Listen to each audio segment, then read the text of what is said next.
welcome to Love Food, Hate Money, show where we're going to talk about food and we will prove it by spending all of our money on it. I'm going to be your host, Jonah. This is going to be co-host Courtney. Hi. And we will jump into what we're drinking right now. This is going to be a 2018 Johanna Schaufreinch Weizgeld from the Thurman region in Austria. Weizgeld is a grape that is pretty much only grown in Austria.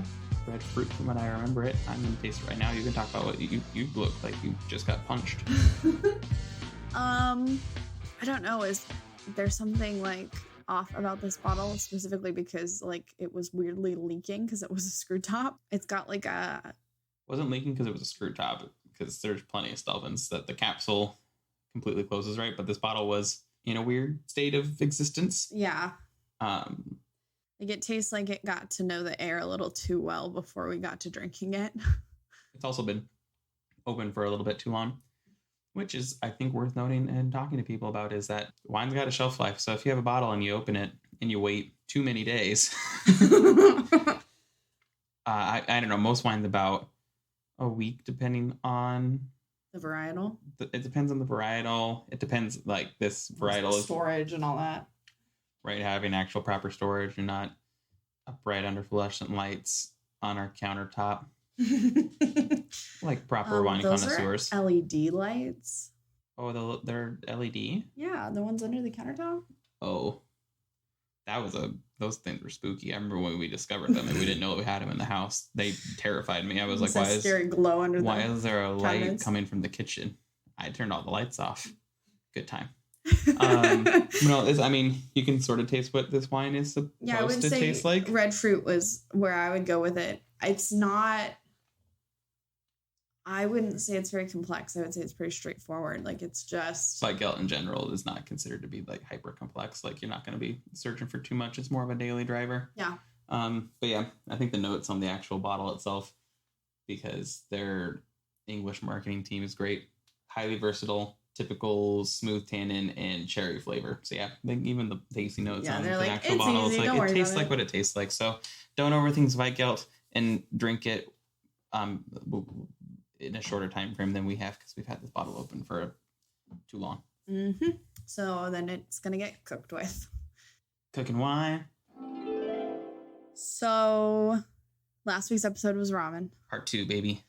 We really would love to keep most of our episodes down to 30 minutes because I think that makes it more approachable. You can put it on your commute and it's not something that you got to keep coming back to. Like it's a nice, easy TV show slot. Courtney just wants this to be a tasting menu of sound.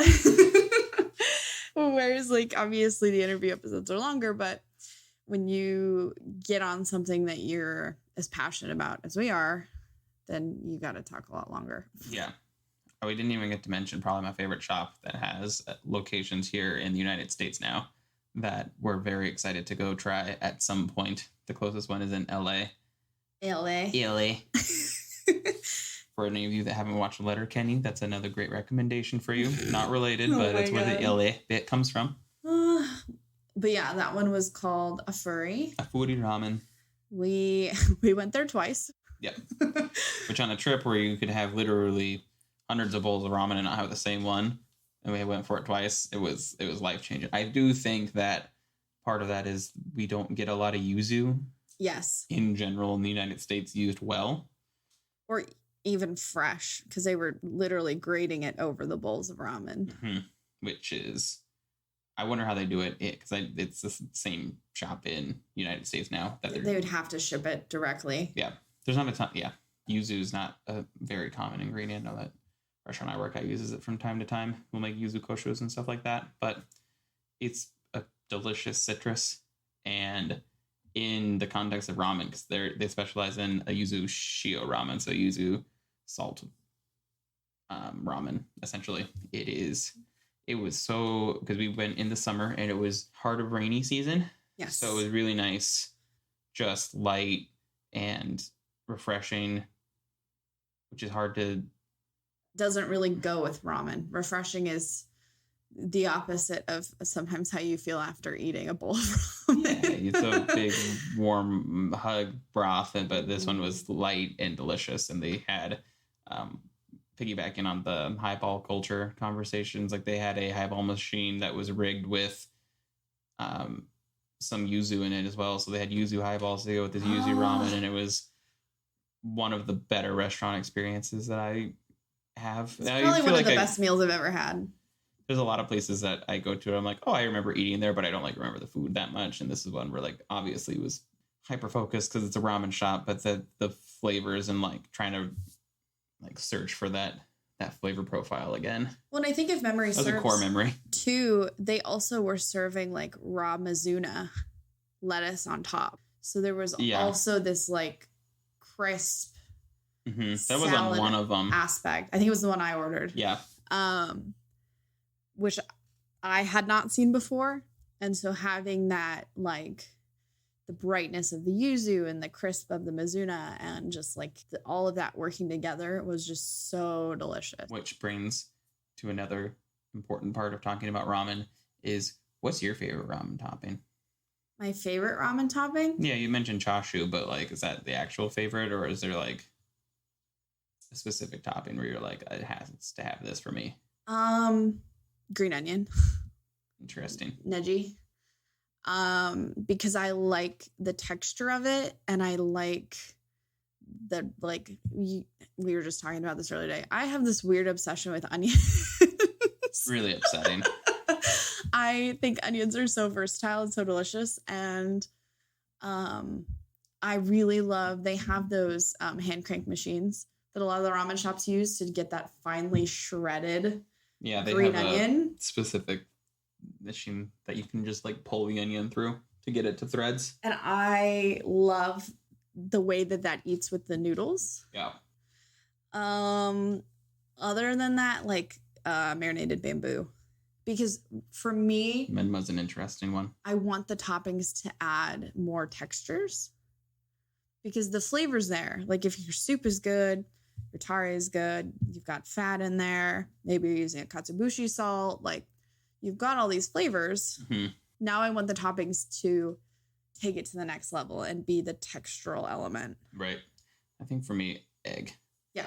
I like the marinated egg probably more than any bit because I'll like sort of like what you said. I think a part of my tradition of eating it last is because I want it to come back up to temp, because a lot of eggs, to get them to the right to keep degree them of at doneness, their 6-minute softness. Right, to keep them as an actual soft egg, the shops will take it and they will rest it, or they'll shock it so it is chilled when it goes in, but it'll have the right texture. But then then it's chilled in the right texture, and that's not right. Wrong temperature, right texture. So, but the egg for me, because you just like plunge it to the bottom, and I'm always very sad whenever we go to a place and egg is an upcharge. Like I like egg as one of the default ingredients. Yes, when it's built into the bowl. Mm-hmm. I can't think of there was a shop at all while we were in Japan that didn't have an egg on it by default. No, I don't think so. I think egg would be my favorite if it wasn't so hit and miss, because a bad egg for me is like, you're pretty picky when it comes to eggs. I was one of those kids that like wouldn't eat eggs as a child. She's also one of those adults that wouldn't eat eggs as adults. So like there's that. I am shockingly picky in weird ways. Like will eat ants. Shockingly picky in weird ways is a wonderful album. My memoir, actually. Like will eat ants, but like don't like avocado. The ants was like more or less on a dare. Yeah, but like they were like, I bet you won't spend a couple $100 on ants, and you were like, bet. This is how much I love food and hate my money. Yeah, have a weird like avocado almost allergy. I don't know. It makes my tongue feel really thick and like itchy, so I do not like it. Which is like a weird thing because people are like, avocado's life. And I'm like, I don't get it.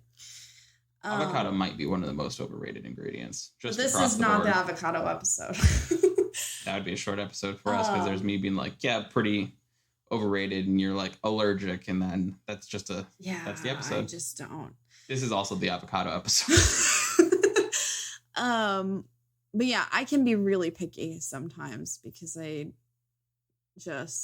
very particular. I think it's funny to talk to you about toppings because you are so picky. Yeah. I was even looking through, and we were talking today, going through menus of like, I would like to try this. You probably wouldn't like it, and you're like, True. I feel like with food, if you have something one time that's a bad version of something, it's very hard to try it again or to want to try it again. And I think that's one of the things that I am working to overcome, because I do want to try everything and I don't want to be closed-minded. But there are some things where, like, I had a really bad version of that and I'm really not interested. We are fundamentally different on that. I know. You're like, I'll eat this because I don't like it. Yeah, I like to eat stuff and just figure it out. We talked about that with Moose a little bit in that episode where he was like, oh, yeah, a little bit of a... is it masochist where you like the pain on yourself? Is that the version of it? I have no idea. A little bit of a dominatrix to myself. For the purposes of this episode. When it comes to that stuff, because I like to have flavors that I know I dislike just to affirm it, where I'm like, all right, yogurt, it's you and me again. Yeah, you have some weird dislikes too, but I'm the only white and tangy thing I enjoy. That's not that. Yeah, I think one of the toppings that I just don't really care for would be like the Naruto, the little fish cakes. Fish cakes are great. They're just kind of... They don't really add anything chewy, other than like a weird chew. Not interested. Even I want to know the tradition. We should probably look it up at some point on why like white sun with pink swirl is the shape that they decided to go with a fish cake. Probably because it's very cute. But like, it's a really weird, I have no unnatural. It is one of the most pink. unnatural looking things that is readily consumed. That's true. The sheets of nori in ramen don't really do anything for me. I don't like the texture when it gets soggy. Those are probably near the top of my least favorite, but this is just the ramen topping ranking episode. I like it. This is what you wanted to talk about. I know, but we need like a bracket. This is a visual. Oh, we need a bracket. Okay. It'll be egg versus chashu at the end. Yeah, that's probably true. The end of that Sweet 16. You know what's not a good ingredient? Corn. Corn can be really delicious, though, on like a tonkatsu ramen, because that sweetness with the richness of the pork. Corn is typically a miso ramen edition. Also there because it complements the sweetness of the miso. Like, you know what's sweet too? Corn. You know what is the one for me that I think is so funny that I don't think we saw this in Japan, but I've seen it here, is putting cabbage in ramen. Yeah. I think that's not good. That's going to be a no for me, dog. Cabbage is just a funny filler ingredient. Where you look at it, you're like, oh yeah, green cabbage is 50 cents right now at the store for us, let alone what you're getting it as a restaurant. Like, you can do a lot with cabbage, but just don't put it on my ramen. Put it on the side of my fried food and squeeze a little lemon on it, and that's a meal for me. What? There was an ingredient. Oh, the nori, the seaweed. Yes. I will punch it down. I just punch everything down in the bottom of the bowl and see what happens. You're just stirring it viciously. It's just me and a chopstick just stabbing at the bowl to get everything into the bottom of it, to take in all the flavor. The nori is interesting because it does add flavor. It does add to flavor. The liquid it's next to. Yes. So with my punch it down technique, you get some additional flavor, but it will shrivel into like this. Really, if you like the flavor of seaweed, it is a fun bite. And if you're on the fence about it like me, every time I take that bite, I'm like, well, I don't know how I feel about that. Yeah. But I would say, like, most of the time, like, in a really good bowl of ramen, like, all of the toppings make sense. They all are kind of playing their role. Yeah. It's really delicious. I think what I miss the most about eating ramen in Japan, though, was the more unique bowls of ramen. Mm-hmm. The first night we got in, we went to a place that specialized in snapper ramen.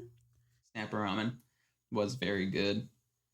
And that one had the really thinly shaved smoked pork over top. Yeah, I remember that.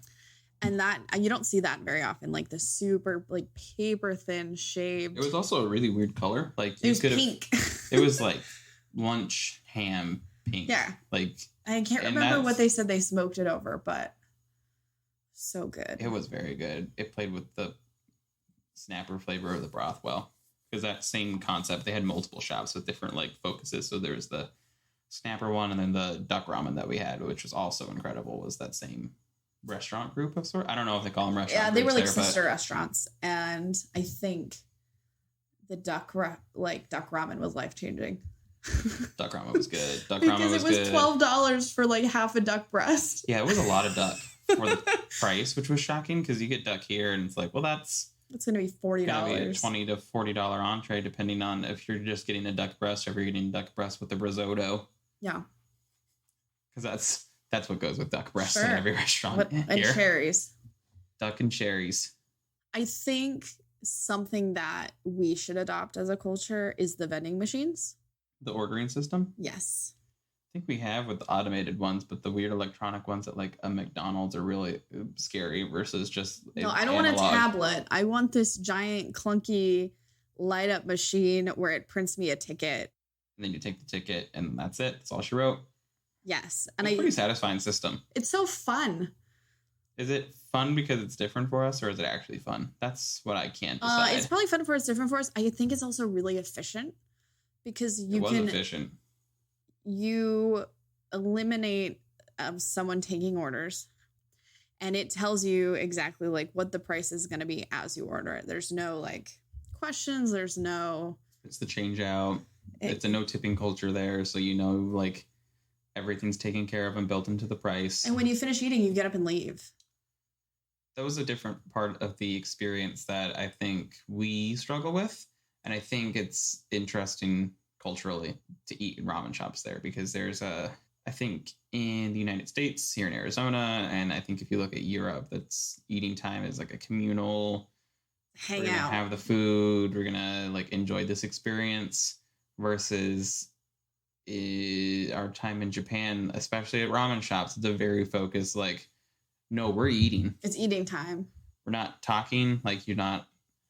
I mean, obviously, I think most people know the one restaurant chain that has the like little booth that you sit in and you don't interact with anyone. We also went there.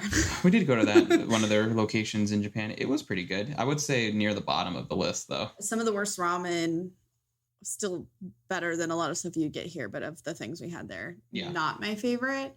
But the experience of going and sitting in your own little cubby and having your own little water dispenser. Yeah, a little water and tea dispenser, which also is like really fun.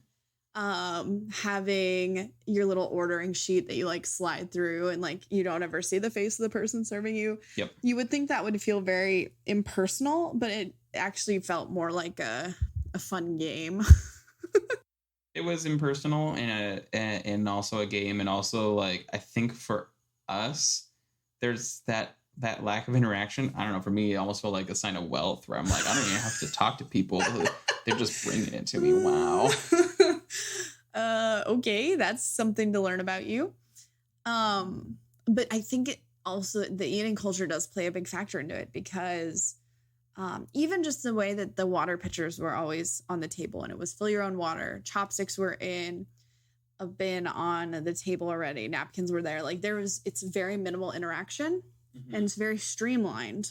The word came up is curt. There's a certain curtness about it where it's not that we're rude. We're just doing the act. Like this is just the act. This isn't showmanship. We're not going to blow smoke up your ass and tell you you're the prettiest princess in the entire peach patch. Like you're getting to get your food, and that's good. And also no modifiers other than like adding stuff. Like this isn't like a build your own. Except at the one spot that we just talked about. I'm pretty sure that one you could put on like no egg and all that stuff on that little order guide. On the ordering sheet. But most of the restaurants, it was like, this is the bowl. If you want to add stuff, you can add stuff. But it's not fussy. It's like, no, this is what we serve. If you don't like it, go somewhere else. And it very much, so this plays into a story that you wanted me to tell.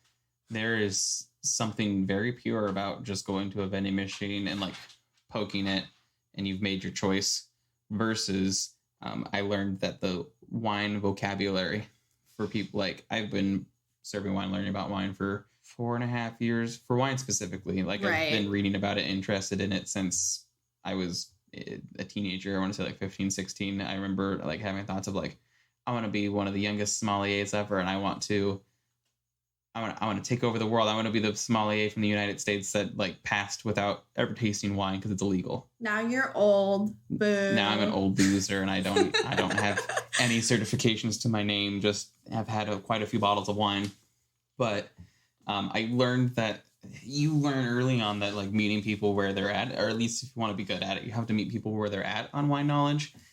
And I had the worst interaction.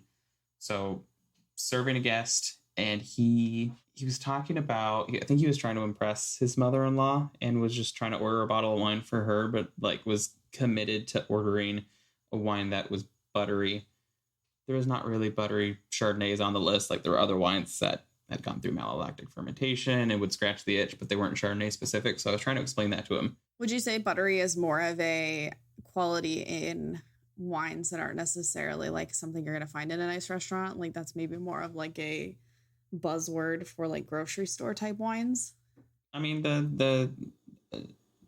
I would say no, because there are delicious buttery wines. Sure. Like the people that are asking for buttery wines are probably used to the gas station varieties. Sure. Of the 14 Hands and the Kendall Jacksons and who else can any of the Barefoots. He was a barefoot wine baby.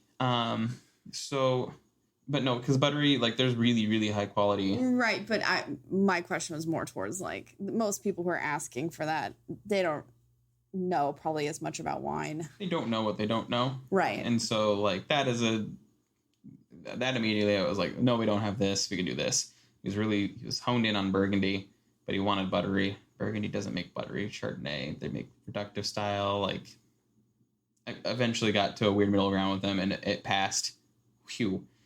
Then it's where it gets real squirrely. We get to dessert, and he wants a dessert wine. He's like, "Hey, do you have any dessert wine?" He's looking at the dessert list, and the dessert wines are listed on that dessert list. So I just point at it, and I'm like, "Yeah, those are all dessert wines. These are dessert wines right here, except for that one. Grand Marnier is not a wine, but the rest of them, like, yeah, you're on track. All right, it's right pick there." one. And he's like, I don't really know much about them. I just want one. And I was like, okay, like, do you want like a port? You want a ruby port? Like, we have basically one entry of most of like the major dessert wines. Like we don't have a Tokai, but other than that, we've got a ruby port, a tawny port. We don't have vintage port. But he's like, what about this one? And he points at Madeira. And I'm like, yeah, Madeira's good. Like it's tasty, it's nutty, it's sweet. Like Madeira's great. It's like, okay, I'll get that. He gets that. Time goes by. I go back to the table. And he looks like they've eaten about halfway through the desserts or so. And he's like, hey, so like this dessert, like this wine, I don't like it. I just want a dessert wine. I was like, okay, that's what this is. Like, this is a dessert wine. And he's like, yeah, I didn't really want anything like port. And I was like, okay, that's also dessert wine. This isn't port. It's not port. It is dessert wine. You just asked for dessert wine. I was like, okay, do you want Sauterne? Have you had Sauterne? And he was like, I don't know what that is. It's like, okay, well, it tastes like apricots and honey, and it's not quite as heavy as the Madeira, but it's also pretty, like, at this point, I have no idea what he wants. Like, I couldn't even meet him where he was at because I didn't know where he was at. It was like finding a lost child in a Target. And he was like, well, I just like dessert wine. And I was like, okay, like, does that mean do you just want a wine to go with your dessert? Or like, do you want there to be any sweetness? He's like, well, I did say dessert wine, so the sweetness was implied. It took a lot out of me not to slap that man. The way he said it so cutting. He was like, just like, well, it's implied, sir. Like, sir, you ordered dessert wine and then you some already. Pointed at it and said, this isn't dessert wine. I want dessert wine. You said dessert wine. It sounds like I'm exaggerating. He said it at least as many times as I've said it in this story. And I just got to a point where I was, okay, so I took the glass away. And then I poured him a half glass of an off-dry Riesling that we have, which, like, sure, has sweetness, but is not dessert wine by any stretch. Like, right. If you're going to look at the dessert wines of the world, it wouldn't make the list. You could argue, like, some actually sweet desserts. Rieslings could be considered dessert wine. Like, that's a real thing, but off-dries hardly ever wouldn't make the cut. Mm-hmm. Brought it to him. He was like, this is an incredible pairing. Thank you. You're welcome, baby boy. You're welcome. And that's the story of my barefoot baby drinking his dessert wine and his buttery Chardonnay, which also was a bottle of Chablis. How does that tie back to ramen? I'm confused now. The convenience of you go to the vending machine and you can't yell at the vending machine It's dessert wine. So you're saying you want to be replaced by a vending machine? If vending machines could take my jobs, so that way I don't have to interact with my barefoot babies. I mean, that makes sense now. Okay, I got you. No, I do think that way of ordering just like simplifies everything. You pay for your thing, you give them the ticket, they bring you your food. There's no drama. No drama. There's too much drama and pageantry. Just poke a button, put in your $10 bill, you get 50 cents back, go about your business. Yep. And then you put your ticket up there on the counter, they take it, they bring you your bowl of food, you eat, you nicely like pile all your stuff together and set it on the counter, and you leave, and that's it. That's your route.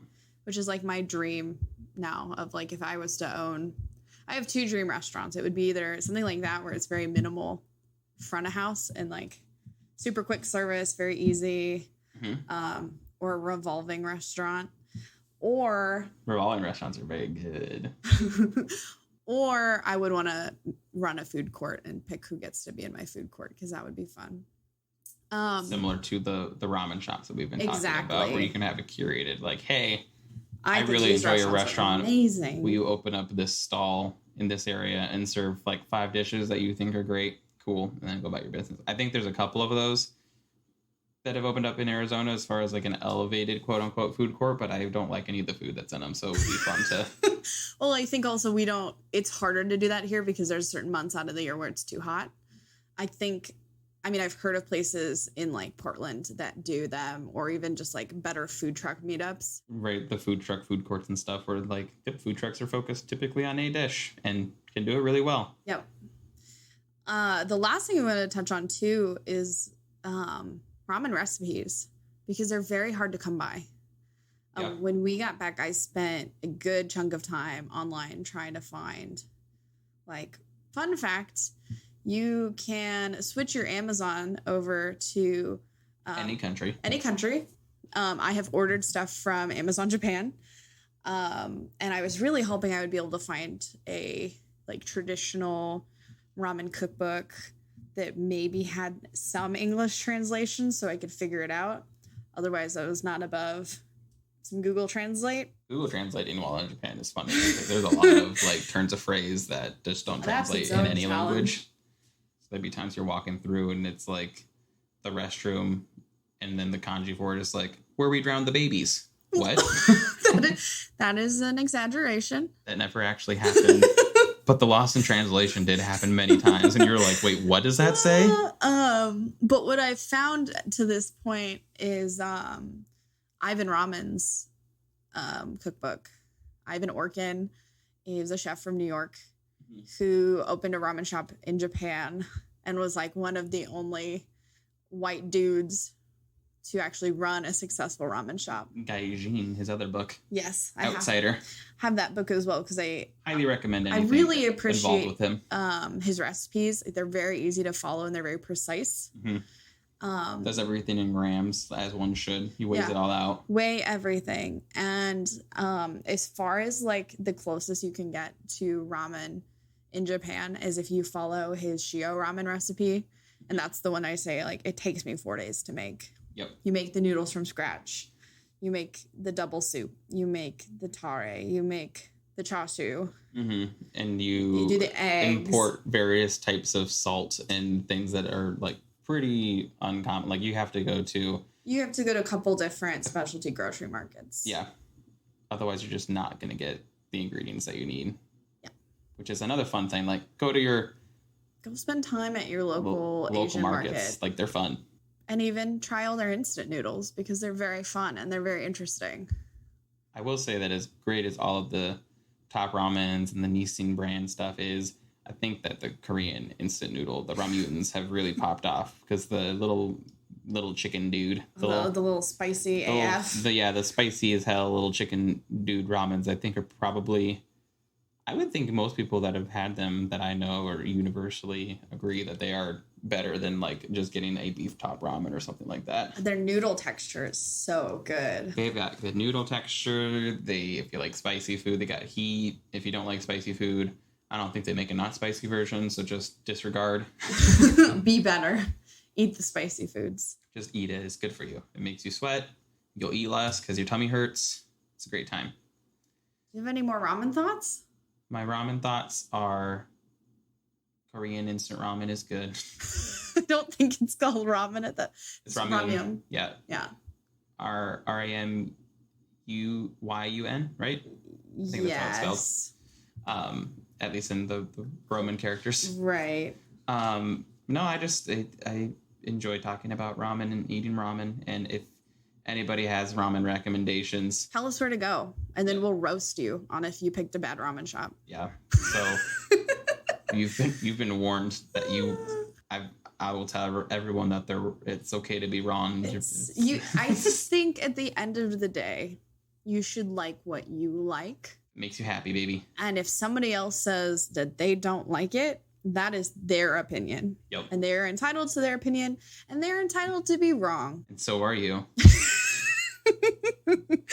And nobody has the authority to tell you what to like. You should just like what you like and try everything. Me, I eat all the trash, and I'm a very happy camper. Yeah, I think, is that it? Is that the end of the ramen saga, or we're gonna end up back in this bowl another time? We'll come back to this bowl. Always dancing in the bowls of ramen. It's like in the arms of babes. If you bribe me, I will make you ramen. Oh, me? Not you. I didn't think that bribery would work, but I was really hoping. Anybody that buys me a full pork belly, I will make you a ramen. $50 investment, but like you're gonna spend $25 to go to any old shop in Arizona at least. So like you may as well just pony up double and get it. It's very good. That recipe. It's an excellent recipe. Yeah. Also watch the Ivan Orkin episode of Chef's Table. Really beautifully shot. Anything on, just watch all of Chef's Table. Just watch all the food shows. The Ivan Ramen one, I think, or the Ivan Orkin one. It's funny because the book makes me say his name is Ivan Ramen consistently, but no, Orkin's episode and his story is like pretty interesting. Yeah. How he got to where he's at and how he overcame a lot of tragedy. And just like, no, this is what I want to do. Like, I'm going to do this. Yeah. Which I think is pretty good testament to ramen in general. It's like, no, this is my version. I'm going to do what I like. Yeah, and really pouring that passion. And he's really interesting, too, because his heritage is Jewish. And so including like chicken fat and schmaltz. Schmaltz as his fat flavoring. Because that's the noodles are toasted rye. Nod to the rye bread and delis. And a lot of his recipes are very nod to like deli food, but kind of twisted to fit the Japanese palate, which is really, really fun. Mm-hmm. Interesting. It goes back to talking about like what is authentic. Like this is correct ramen, but it's also like a nod to Jewish heritage, and that's important. Mm-hmm. It's pretty cool. Food fusion, baby. It's the trend. It's so trendy. We predicted it. Episode. It happened. The prediction, the prophecy. As they foretold. Well, on that note, the vending machine is spitting all the tickets at the customers, so we have to go and unplug it so that way it stops telling them that we're out of dessert wine. Thank you for listening to Love, Food, Hate Money. This episode and every episode is edited by John Watkins of Feather Fiction Studios. He also does our original music. Thank you so much, John. And connect with us on social media. We're on all your favorite social media platforms. Tell us why you think we're wrong. I'm always wrong, but so are you. But talk to us. We would love to hear your thoughts. You can also email us at lovefoodhatemoney or hello@lovefoodhatemoney.com. And I think that wraps us up today. Please also reach out and let me know what you think dessert wine is. Because I'm still learning. I made a mess.